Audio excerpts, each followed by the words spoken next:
Hello, this is BENTVNEWS News Roundup, a compilation of major stories in the weekending. I'm Tunde Alabi. Thank you for being part of the program today. The leader of the Labour Party, Jeremy Corbyn, has accused the government of delaying and cancelling EU withdrawal bills that would have given the Parliament a vote on the government's proposal on Brexit. Speaking at the Prime Minister's question time, the Prime Minister Theresa May said that the government is still negotiating with the European Union and will bring the bill to the Parliament for consideration. Last month, Mr. Speaker, the Brexit Secretary promised, and I quote, a detailed, ambitious and precise white paper on the government's negotiating position. Will it be published in advance of the EU withdrawal debate next week? Prime Minister. I say to the right honourable gentleman, first of all, that I would also echo the comments he made about the work our emergency services do day in and day out to keep us safe. And I think everybody across this House recognises that, and we are all grateful to them for the dedication that they show. Yes, my right honourable friend, the Brexit Secretary, and I agree that we want to publish a white paper that goes beyond the speeches, that goes beyond the speeches and the papers that have been given and published so far, that does go into more details, and that ensures that when we publish that white paper, we are able to negotiate with our European Union and European Commission colleagues on the basis that this is an ambitious offer from the United Kingdom for an ambitious trade deal and security partnership in the future. Jeremy Corbyn. Well, the question was a very simple one, actually. It was when will this white paper be published? Because next week we'll be debating the most important piece of legislation for a very long time, and we still have not seen the government's negotiating position. So can the Prime Minister at least assure the House that not only will the white paper be published ahead of the crucial June EU summit, but also there will be an opportunity to debate it in this House ahead of the summit? Yeah. The right honourable gentleman talks about the vote that is going to take place in this House next week in the EU withdrawal bill. And indeed, those votes will be important. They will be important to show our commitment to do what the British people have asked us to do, which is to leave the European Union. And if he's talking about clarity and ahead of those votes, perhaps the right honourable gentleman would take this opportunity of doing what he refused to do when I asked him last time in Prime Minister's questions, which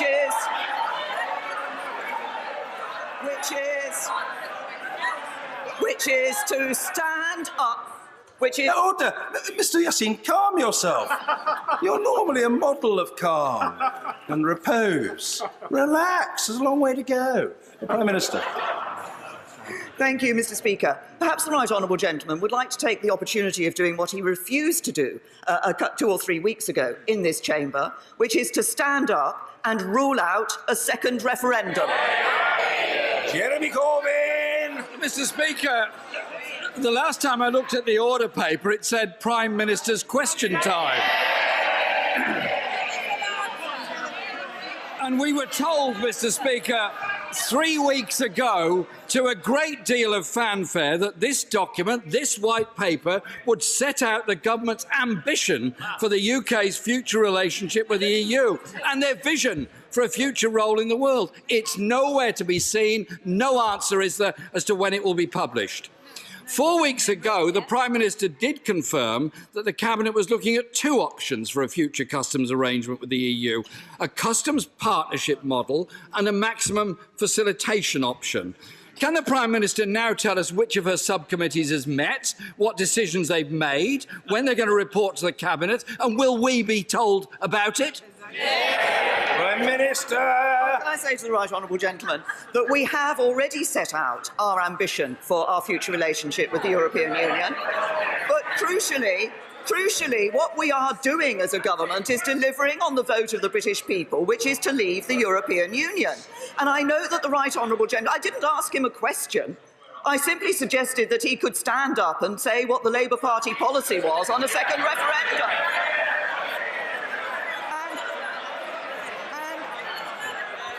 And if he wants if he wants to enter this debate next week in the right spirit, then he will do just that and rule out a second referendum. Jeremy Corbyn! Speaker, it's not the opposition that are conducting the negotiations. But very sadly, Mr. Speaker, it's not the government either. Last week, the Brexit Secretary put forward yet another new plan, including a 10-mile buffer zone in Northern Ireland. Is that now the government's option? Prime Minister! To the right honourable gentleman. We are looking at a number of. We're looking at the two options for the customs model. Both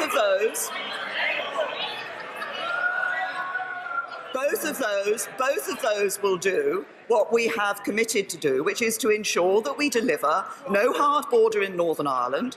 And we have been very clear in the December joint report about what that means. It also means that we ensure that there is no border between Great Britain and Northern Ireland, no border down the Irish Sea as the European Union proposed. And that is why we are putting forward alternative proposals to the European Union in relation to that issue. And we continue to negotiate with the European Union on all of the issues that need to be addressed before we actually bring legislation before this House for the withdrawal agreement and implementation bill. And I say to the right honourable gentleman, that when we look at what is going to the important debate that will take place in this House next week, because it is an important debate that will show the sincerity of this House to deliver on the vote of the British people to leave the European Union. Jeremy Corbyn! Mr. Speaker, we've had no answer on the White Paper, and I don't think we've had an answer on the buffer zone, but I could say the one thing the buffer zone proposal has achieved is bringing just about everybody in Northern Ireland and the Republic of Ireland together, and it was described by the Irish Chamber of Commerce, who said the idea is bonkers. So can the Prime Minister confirm that it remains her plan to leave the European Union in March 2019 and complete the transition by December 2020? Prime Minister? Yes. Jeremy Corbyn!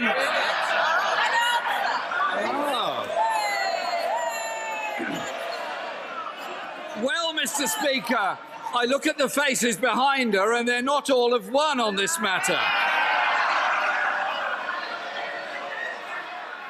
The right honourable member for Ashford doesn't share her certainty.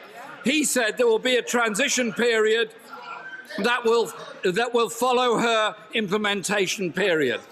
Mr. Speaker, when it comes to Brexit, this government has delivered more delays and more cancellations than Northern Rail. The government's white paper is delayed, its customs proposals have been cancelled, and it's ripped up its own timetable, just like our shambolic privatised railways. This government's incompetence threatens our economy, businesses, jobs and our communities.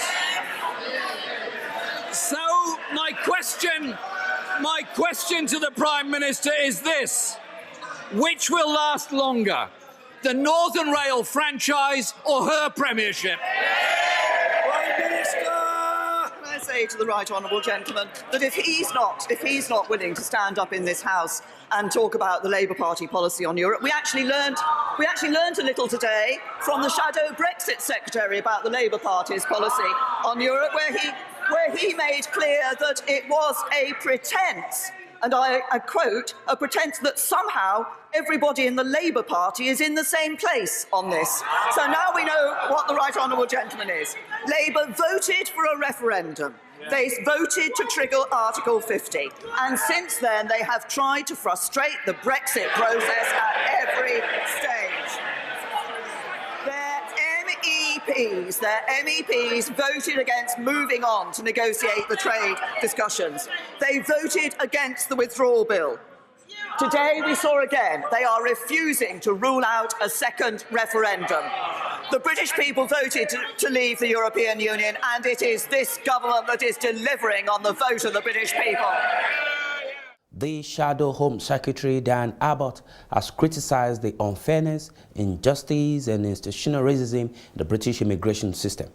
The Member of Parliament for Hackney, North and Stoke-Newton stated that the Labour Party is determined to correct the unfairness in the immigration system and close down Yalsud Immigration Removal Centre, among other things the Labour government plans to do if it wins the next election.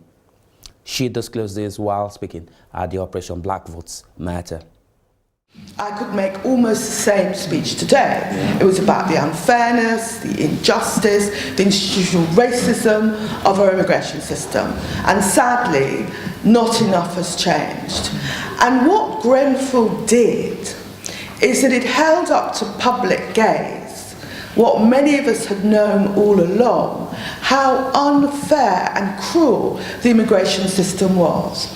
And when people read on the front page of their Guardian that an elderly black man had been refused treatment for cancer, some people said, shocking, how could this happen? But many of us knew that similar had been going on all along. People made homeless, people deprived of their benefits, people deported by an unfair and cruel system. And all I will say about Grenfell is this: I was pleased, if not slightly shocked, that even papers like the Mail and the Sun realised that Grenfell was a scandal and wrote leader column saying it was a scandal, which must be the first time that those papers have said anything positive about the issue of migration in memory.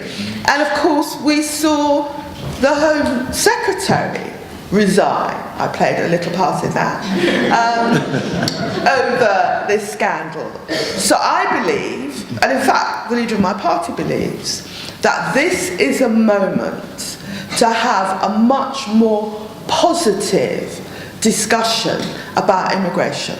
If we cannot now as a society change the conversation on immigration, move it away from the endlessly negative and unpleasant tone it has had, then we never will. And I've begun to change that conversation. One of the things I'm calling for is closing down Yalswood Detention Centre.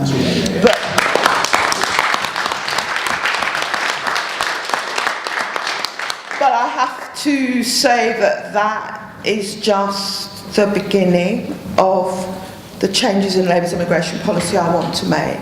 And what I say is, if the Labour Party can't have a progressive immigration policy under the leadership of Jeremy Corbyn and with myself as Shadow Home Secretary, when will it be able to do it? If not now.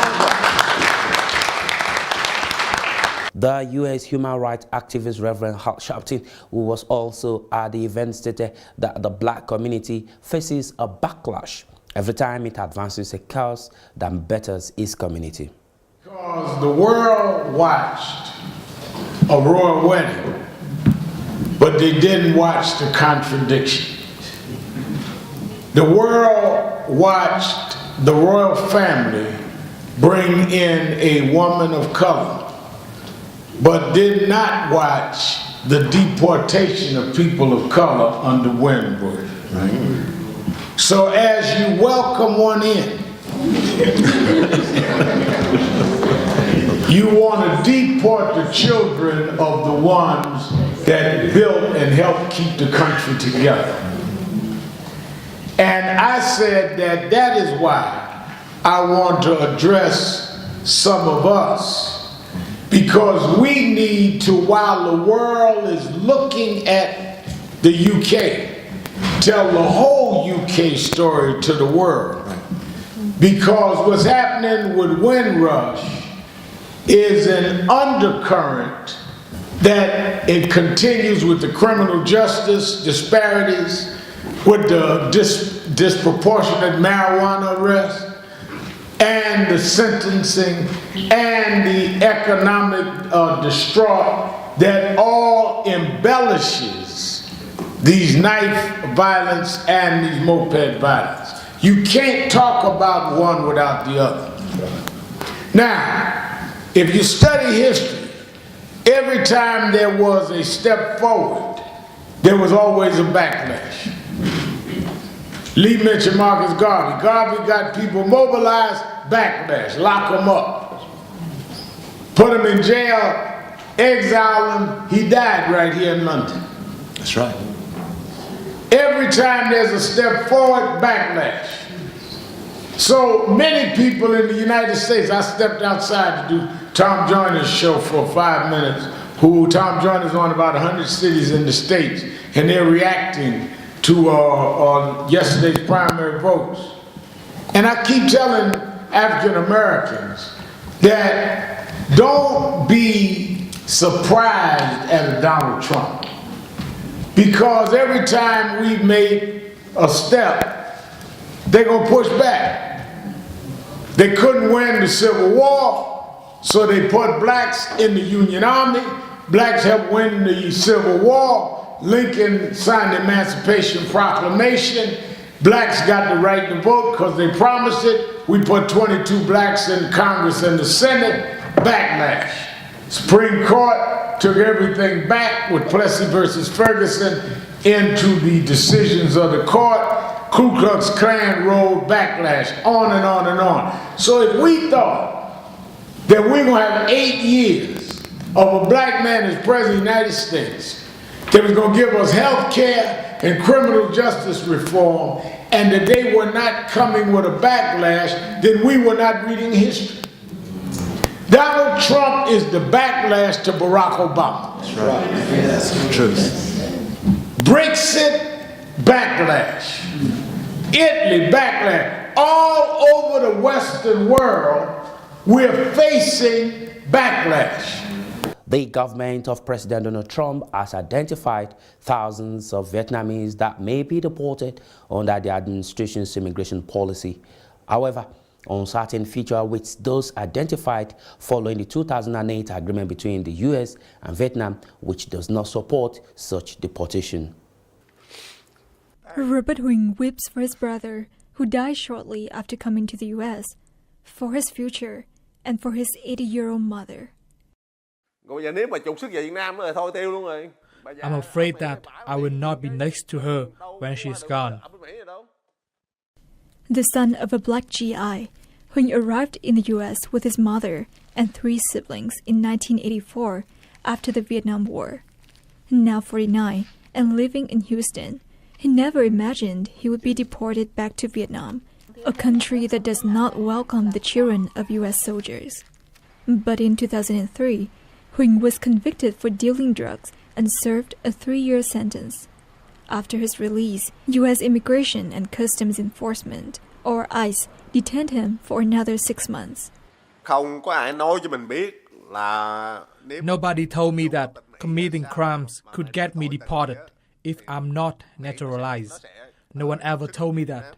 Anyway, I didn't believe that the U.S. government could deport a child of an American like me. Huỳnh believed he was protected under a 2008 deportation agreement that only allows deportation of Vietnamese who came to the U.S. after 1995. Daniel Credenbrink is U.S. ambassador to Vietnam. For people who came to the United States before 1995, it means that the agreement currently does not cover them. In March, the U.S. began large-scale roundups of Vietnamese refugees, particularly those with criminal convictions. Huỳnh was detained by ICE in February 2017 and held for more than a year. I didn't know about the time frame for release. I didn't know if I could stay or if I'd be deported. I just wait in darkness. Huỳnh attorney obtained his release March 7, but warned him that he could be detained again at any time. The Trump administration has labeled Vietnam recalcitrant for its unwillingness to accept deportees. So for now, Huỳnh and other Vietnamese like him live under a cloud. My son cannot be deported. He's American. Look at his father's picture. His father is American. Experts say Huỳnh is not alone. He's just one of 8,600 Vietnamese ICE considers undesirable aliens eligible for deportation at any moment. In the meantime, the U.S. Supreme Court has ruled in favor of a baker who refused to make a wedding cake for a same-sex couple in the U.S. due to his religious beliefs. The ruling was seen as a setback for the U.S. gay community. There is the fear that other service providers may use it to withdraw their services for same-sex couples. Protesters of both sides rallied outside the Supreme Court in Washington Monday before the justices delivered their decision. They voted 7-2 in favor of Colorado baker Jack Phillips, who refused to make a wedding cake for a gay couple. The Colorado Civil Rights Commission earlier ruled against the baker, who owns Masterpiece Cake Shop in Lakewood, Colorado.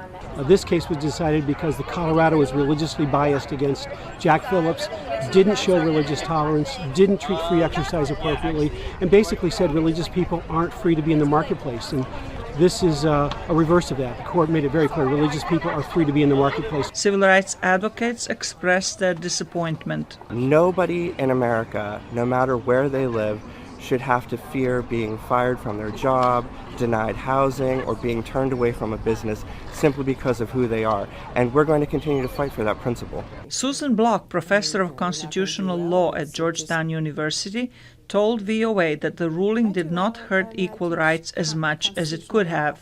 Cake shop that refused to make a cake for this gay couple that wanted a wedding cake is a private business. They're expected to serve the public. So the fact that they're going to be allowed to refuse service to this couple is somewhat surprising. But the court wrote a very narrow opinion and is leaving it open for other states to write their laws and enforce their laws in a way that Colorado didn't. Colorado's commission spoke very pejoratively about the religious beliefs of this baker. And I think that's what the court was reacting negatively to. Equal rights activists are concerned that the ruling could encourage other businesses to refuse service to gay and lesbian people. Block says the ruling is too narrow to serve as a precedent to other cases.